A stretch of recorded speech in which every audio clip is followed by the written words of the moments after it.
Fasul Masail Senin 22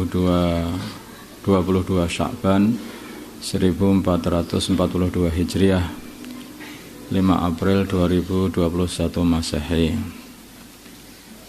Masalah nebulizer. Nebulizer itu adalah alat untuk menguapkan cairan obat. Biasanya itu orang-orang yang sakit, yang sakitnya ada di paru-paru, makanya itu alat itu disedot, itu diuap disedot itu, sehingga biar untuk mengobati bagian paru-paru. Kalau orang zaman dulu ya nebulizernya itu ya langsung itu air itu digodok, kemudian di situ dikasih ramuan-ramuan apa gitu, kemudian disedot itu, apakah itu minyak kayu putih atau apa itu, sedot begitu saja biar untuk menghilangkan batuk atau pilek. Apakah menggunakan nebulizer dapat membatalkan puasa? Ini bukan batal puasa. Ini kalau jawabannya ya menurut saya tidak membatalkan puasa. Karena ini seperti halnya tukhonnya tobikh, yaitu barang yang dimasak, itu kalau dimasukkan ke dalam, disedot itu juga tidak membatalkan. Tetapi kalau rokok itu membatalkan puasa.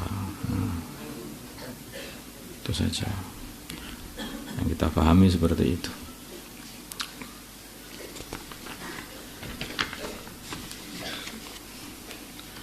Nah itu juga fungsinya kayak seperti menyedot, yaitu uapnya nasi itu lah.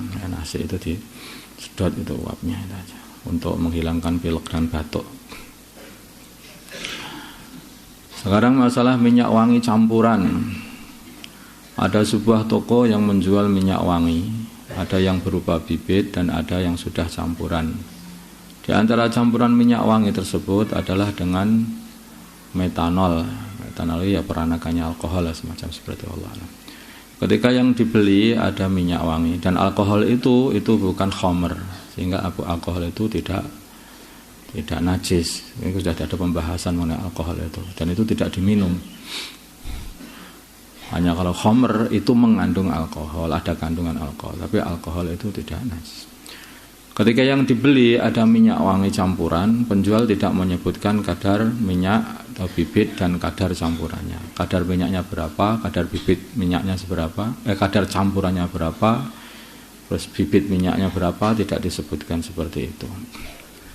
Pertanyaan, bagaimana hukum menjual minyak wangi dengan cara seperti di atas, tidak menyebutkan kadar campurannya? Sebetulnya masalah jual beli ini wallahu a'lam. Ini jual beli ini semua kalau orang mau beli bibit ya, aku beli bibit minyak wangi, maksudnya yang tidak dicampur.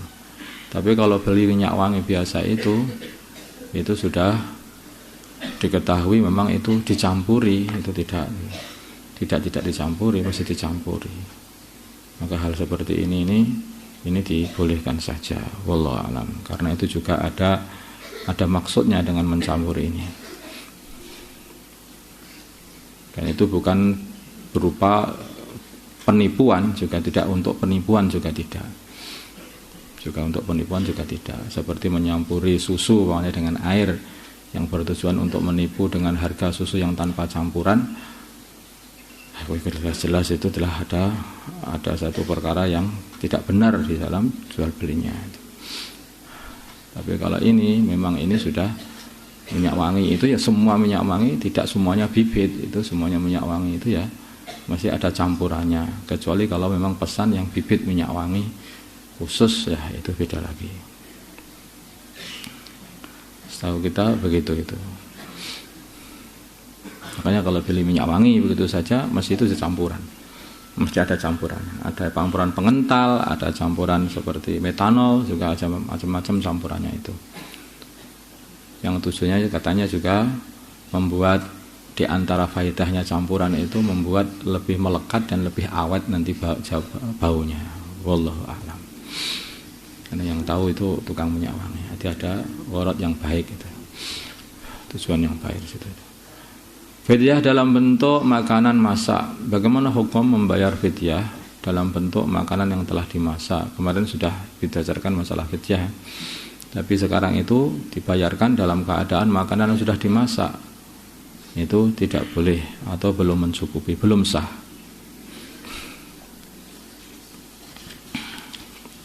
Semua kamu itu ngasih orang itu satu nasi begitu, itu belum sah. Itu harus ngerti bednya itu adalah 1 mud ya setiap 1 mud setiap harinya itu seperti kemarin.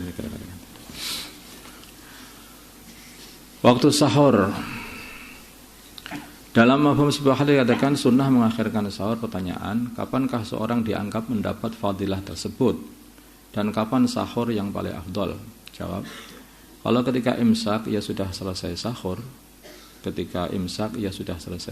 maka ia sudah dianggap mendapat fadilah mengakhirkan sahur. Jadi maksudnya selesainya sahur pas ketika imsak, seperti itu. Bukan ketika sudah selesai sahur pas imsak itu sudah mengakhirkan sahur. Diceritakan dalam hadis bahwa jarak antara selesainya sahur baginda Nabi sallallahu alaihi wasallam dengan azan subuh adalah seukuran 50 ayat yang panjangnya sedang. Seukuran 50 ayat. 50 ayat itu berapa itu? Kurang lebih apakah sekitar 1 juz kan atau berapa? Enggak ada ya, setengah juz ya. 50 ayat. Berapa? Enggak pernah ada yang orang ngafalkan ayatnya ayat berapa itu enggak, belum ada itu. Ngafalkan Quran ini sudah 50 ayat. Ini kalau sahabat itu tahu ini sudah 50 ayat gitu. Karena mana-mana orang menghafal Quran, mana-mana orang membaca Quran. Jadi jamnya itu bacaan Al-Quran. Dan bacaan Al-Qur'annya itu seragam, bukan ada ngobot begitu, sehingga 50 ayat bisa dibayangkan, oh segini waktu 50 ayat itu. Kalau kita 50 ayat itu berapa ya itu? Kalau 50 ayatnya si fulan itu paling 5 menit. Kalau 5 ayat si fulan itu bisa 2 jam itu. Ya, karena ya itu saking jauhnya ya keadaan zaman sekarang ini dibandingkan dengan keadaan zaman baginda Nabi. Zaman itu apa-apanya dihitung dengan amalan. Seukuran berapa? Seukuran 2 rakaat. Ini bukan 2 rakaatmu. 2 rakaatmu itu 1 menit sudah selesai. Jadi 2 rakaat itu sudah paham, oh sekian, sudah langsung oh 2 rakaat, sekarang 2 rakaat. Nanti ada 2 rakaat ringan, ada juga dalam istilah fikih ada 2 rakaat ringan, maksudnya itu ya 2 rakaat yang ringan. Ringan itu berarti nun, Allahu Akbar, Allahu Akbar, Allahu Akbar, Qaf, Allahu Akbar, Allahu Akbar, Allahu Akbar. Enggak begitu. Itu bukan ringan, itu terbang sudah itu bukan terbang lagi. Jadi 50 ayat ini juga mereka sudah pahami lah. Kamu lihat itu kira-kira 50 ayat itu kalau dibaca oleh qari dengan bacaan murattal itu sebagai berapa itu kira-kira. Nah, bisa kamu lihat, oh kira-kira itu kira-kira setengah jam kah atau 15 menit kah atau berapa. Wallahu a'lam. Teliti sendiri. Tetes mata ya sekarang sudah ada imsak atau sudah ada imsak atau tadi insyaallah, tapi kamu teliti sendiri. Masalah tetes mata. Apakah obat tetes mata bisa membatalkan puasa? Arti mata ini kalau ditetesi itu biasanya itu tembus sampai ke tenggorokan. Nah, itu rasanya sampai tembus ke tenggorokan gitu loh. Pernah kasih tetes mata apa enggak? Ya, kalau puasa itu nanti kan tembus mas. Jadi kalau puasa itu membatalkan apa enggak? Ini tidak membatalkan puasa. Seperti halnya kadang-kadang celak itu kan masuk ke dalam sini itu. Nah, itu juga masuk dan terasa pahit itu juga tenggorokan. Nah, itu juga tidak membatalkan puasa. Bahkan kadang-kadang hitam-hitamnya itu sampai juga ke tenggorokan, ikut masuk ke lubang yang bagian itu. Salah itu pun juga membatalkan puasa. Wallah. Ini persiapan puasa. Yang disiapkan apa puasa itu? Yang disiapkan itu ya amalannya. Ya sekiranya nanti ketika Ramadan itu kamu itu sudah terbiasa dalam amalan. Salawatnya, istighfarnya, salat tahajudnya, salat qabliyah, ba'diyah, isyraq duha, wabin, semuanya dilengkapi, semuanya sekarang, sehingga ketika puasa itu betul-betul sudah istiqomah. Karena perkara itu kalau memulai itu berat, tetapi nanti kalau sudah jalan ringan. Seperti kamu mendorong kelutuk itu loh, kereta, gerobak itu loh. Kamu dorong gerobak pertama kali mesti bismillah ya, wabot ya. Tapi kalau sudah jalan nanti ringan. Ya, gitu. Kalau kamu itu naik kendaraan, naik mobil, begitu mobil itu berjalan, kamu itu masih susah berjalan sehingga kamu ketekan ke belakang. Gini, nah, mobilnya jalan, kamu mau jalan. Nah, tapi kalau sudah jalan, kamu juga ikut, sudah tenang. Ketika mobilnya dihentikan, nanti kamu mau berhenti sehingga kamu maju, ya kan? Nah, demikian juga amalan seperti itu. Baru mulai berat, nanti kalau sudah jalan enak. Suruh berhenti susah, nah, berhenti susah. Nah, itu.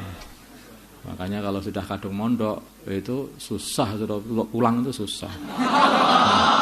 Nah, kayak mondok kayak pulang kok mudah sekali. Oh, belum jalan. Belum jalan, walaupun mondok sudah berapa tahun di sini belum pernah jalan itu. Makanya mandek terus.